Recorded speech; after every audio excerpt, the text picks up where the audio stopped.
देते हैं साइमा कमल साहिबा को, जो आज का टॉपिक उनका है उर्दू अदब क्या है, उसके बारे में बात करेंगे। साइमा कमल। बहुत बहुत शुक्रिया। पिछली अदबी बैठकों में हमने ज़ुबान के बारे में मालूमात हासिल की, ज़ुबान क्या होती है, फिर हमने उर्दू के बारे में कुछ मालूमात हासिल की।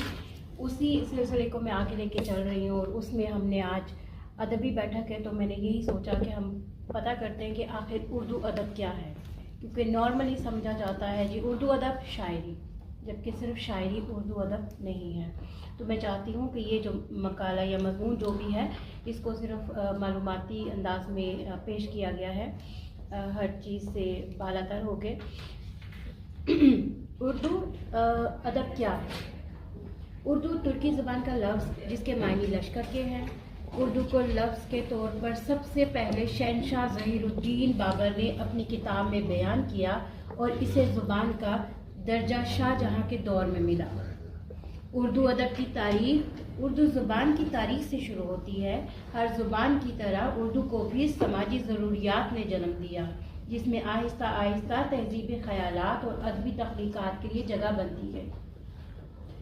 अदब अरबी ज़बान का लफ्ज़ है जिसके मानी आदत, तर्ज़ अमल, दस्तूर, हुस्न तरतीब, शाइस्तगी और खुशखुल्की के हैं। इसे अंग्रेज़ी में लिटरेचर भी कहा जाता है।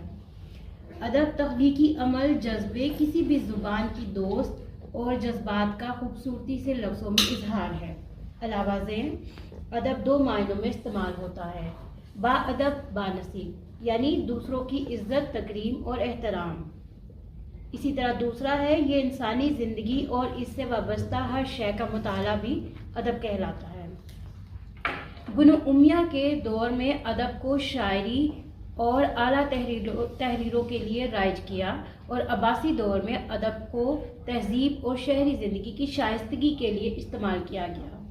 अदब की तारीफ़ क्या है?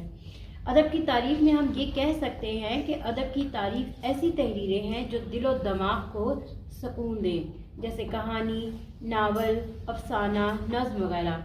नीज़ इसे इजहार बयान की वैरायटी, फीलिंग्स, नीज़ ख्यालात का ताना बाना भी कहा जा सकता है। या यूँ कहें कि लिखी हुई किताबें चाहे वसी यानी मुख्तलिफ कुतब और महदूद व मफहूम यानी सिर्फ अदबी कुतब अदब हैं। अदब की तारीफ़ में बहुत कुछ कहा गया है, जिनमें से कुछ अक़वाले ज़री हाज़िर खिदमत हैं। वाल्टर पीटर कहते हैं कि अदब वाक़यात या हक़ाइक़ को सिर्फ पेश कर देने का नाम नहीं, बल्कि अदब कहलाने के लिए इजहार बयान का तनू ज़रूरी है। इसी तरह कार्डिनल नोमान कहते हैं कि इंसानी अफ़कार, ख़यालात और एहसासात का ज़ुबान और अल्फाज के ज़रिए इजहार अदब कहलाता है। इंसान के जज्बात और एहसासात में मौजें बराबर उठती रहती हैं, इनको खूबसूरत अल्फाज का जामा पहनाना अदब कहलाता है। ये डॉक्टर इबाद बरेलवी कहते हैं। मेथोड अर्नल्ड कहते हैं कि हर वो इल्म जो किताब के ज़रिए हम तक पहुँचे वो अदब है। इसी तरह डॉक्टर वक़ार रिज़वी कहते हैं कि अदब ज़िंदगी का जुज़ और तहज़ीब और तमद्दुन का आईना करार है। डॉक्टर वक़ार रिज़वी ने अदब को ज़िंदगी का जुज़ और तहज़ीब और तमद्दुन का आईना करार दिया है, जिसे हमारी ज़िंदगी के हालात होंगे, जैसे हमारी ज़िंदगी के हालात होंगे वैसा हमारा अदब होगा। अदब लोगों को अच्छाई की तरफ बुलाता और बुराई से रोकता है। अदब को ज़िंदगी का तर्जुमान कहना चाहिए, ये अख्तर हुसैन रायपुरी ने कहा। इसी तरीके से हम आगे देखते हैं कि उर्दू अदब की असनाफ़ हैं। उसकी पहली सिन्फ है मंसूर अदब यानी नसरी अदब। कोलरज माहिर लिसानियात के मुताबिक बेहतरीन अल्फाज का इस्तेमाल नसर है, जबकि बेहतरीन अल्फाज का बेहतरीन इस्तेमाल शायरी है। तो हम नसर को देखते हैं कि नसर के मानी हैं ऐसी इबारत जो बिखरी हुई हो, जो नज़्म ना हो, सादा सी शक्ल हो जिसमें क़वाइदों की पाबंदी की जाए। Professor F.S. लोकस कहते हैं कि वाज़िया नसर मौसम बहार की खुशगवार हवा की तरह होती है। नसर की, अब आगे नसर की भी दो इकसाम हैं। पहले हमने अदब की दो अकसाम के बारे में पता किया, अब आगे नसर की दो इकसाम हैं, अफसानवी नसर और गैर अफसानवी नसर। अफसानवी नसर जो होती है उसमें दास्तान, नावल, अफसाना और ड्रामा है। दास्तान ऐसी कहानी जो माफूकुल फितरत पर मुश्तमिल हो, जैसे देव तिलिस्माती फिज़ा वगैरह। और सबसे पहली दास्तान जो है वो सबरस है, मुला वजी ने लिखी थी। इसी तरह नावल ऐसी कहानी की बुनियाद है जो हकीकी ज़िंदगी पे होती है। और पहला नावल जो है मिरातुल अरूस था जो नज़ीर अहमद देलवी ने लिखा था।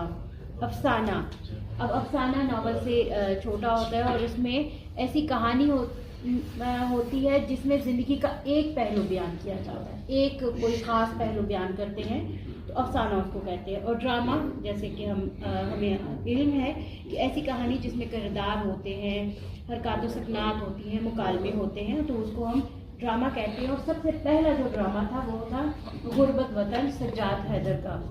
इसी तरह अब हम इसकी दूसरी सिल्फ की तरफ आते हैं जो गैर अफसानवी नसर है। मजमून, किसी मुकर्ररा मौजू पर अपने ख़यालात और जज्बात तासुरात का तहरीरी इज़हार, ये मजमून कहलाता है। इंदर सबा, अमानत लखवी ने पहला मजमून जो लिखा था उसके बारे में ये। ख़त, दो अशख़ास के दरमियान तहरीरी राब्ता बकौल गालिब कहते हैं कि मरासला को मुकालमा बना देता है, आदि मुलाकात है ये। और इसी तरीके से हमें गालिब के खतूत जो है वो मिलते हैं। इसी तरह खाका क्या होता है? किसी शख्स के अफकार, किरदार, खूबियों और खामियों पर रोशनी डालना खाका कहलाता है। मशहूर खाका जो है वो काहली अपनी मदद आप सर सैयद साहब ने लिखा। इसी तरह आप बीती, खुद पे बीते हुए हालात का जिक्र करना आप बीती कहलाता है, जैसे कि मट्टी का दिया मिर्ज़ा गालिब ने लिखा। सवाने क्या होता है? किसी नामवर शख्स की ज़िंदगी के महासिन और मसाइब दोनों को बयान करना। यादगार गालिब जो है वो सवाने हैं जो हाली ने लिखा। इसी तरह शख्सियत निगारी, सीरत निगारी, सवाने उम्री, सफ़रनामा, रिपोर्टाज, मकतूब, तंज़ो मज़ा, मजमून, इंशाइया, मकाला, नसरी तहरीर यानी पैरोडी, सहाफ़त यानी कॉलम, तहकीक, तनकीद, तकरीर, लताइफ व ज़राइफ, इकबालियात वगैरह, ये सब जो है ये गैर अफसानवी अदब कहलाते हैं। उर्दू अदब की दूसरी जो सिन्फ है वो शायरी है, जिसको मंजूम अदब भी कहते हैं और शेरी अदब भी कहते हैं। कोलरिज माहिर लिसानियात के मुताबिक बेहतरीन अल्फाज का बेहतरीन इस्तेमाल शायरी है। शायरी के मुख्तलिफ मानी हैं: बुलंद ख्याल, जज्बात, खुशी, गमी, तख़य्युल। शायरी की तारीफ ये है कि शायरी दिली जज्बात का इजहार है। सफ़ी लखनवी बड़ी खूबसूरती से कहते हैं, शायरी क्या है? शायरी क्या है? दिली जज्बात का इजहार है। दिल अगर बेकार है तो शायरी बेकार है। बकौल अरस्तु, शायरी ज़िंदगी का अक्स है, ये जज्बात का इनखला करती है। अब इसमें हम आ जाते हैं कि शायरी की अहमियत क्या है। तो उर्दू शायरी की अहमियत और तासीर बहुत ज़्यादा है और इसकी मिसाल मैं आपको बताती हूँ कि इसकी गहराई और तासीर और क़ुव्वत और ताकत क्या है कि अल्ताफ़ हुसैन हाली ने अपनी किताब मुकदमा शेर व शायरी में शायरी की तासीर को बयान करते हुए अरब के बहुत बड़े शायर मैमून बिन कैस के कलाम की तासीर इस तरह बयान की कि इसके पास एक औरत आई और बोली कि मेरी बहुत सी लड़कियां हैं लेकिन इनका रिश्ता नहीं हो रहा, आप अपनी शायरी के ज़रिए मेरी बेटियों की सीरत, किरदार और खसाइल पसंदीदा को उजागर करें। लिहाजा मैमून बिन कैस ने ऐसा ही किया और उनकी तारीफ में कसीदे लिखे। तो इनकी बदौलत इस औरत की बेटियों की सीरत, किरदार और सूरत पूरे मुल्क में फैल गई। इस तरह अमीर लोग इसकी बेटियों के लिए रिश्ता लेके आए। जब भी इस औरत की बेटी ब्याही जाती तो वो एक ऊँट तोहफे के तौर पर मैमून बिन कैस को भिजवाती। इसी तरह हज़रत इल्लामा इकबाल ने शायरी के ज़रिए ही बरे सग़ीर के मुसलमानों को ख्वाब गफलत की नींद से बेदार किया, जिससे वो आज़ादी की तहरीक में कामयाब हुए। ये छोटी सी दो मिसालें आपको बताई हैं। इसी तरीके से शायरी की भी कई असनाफ़ हैं।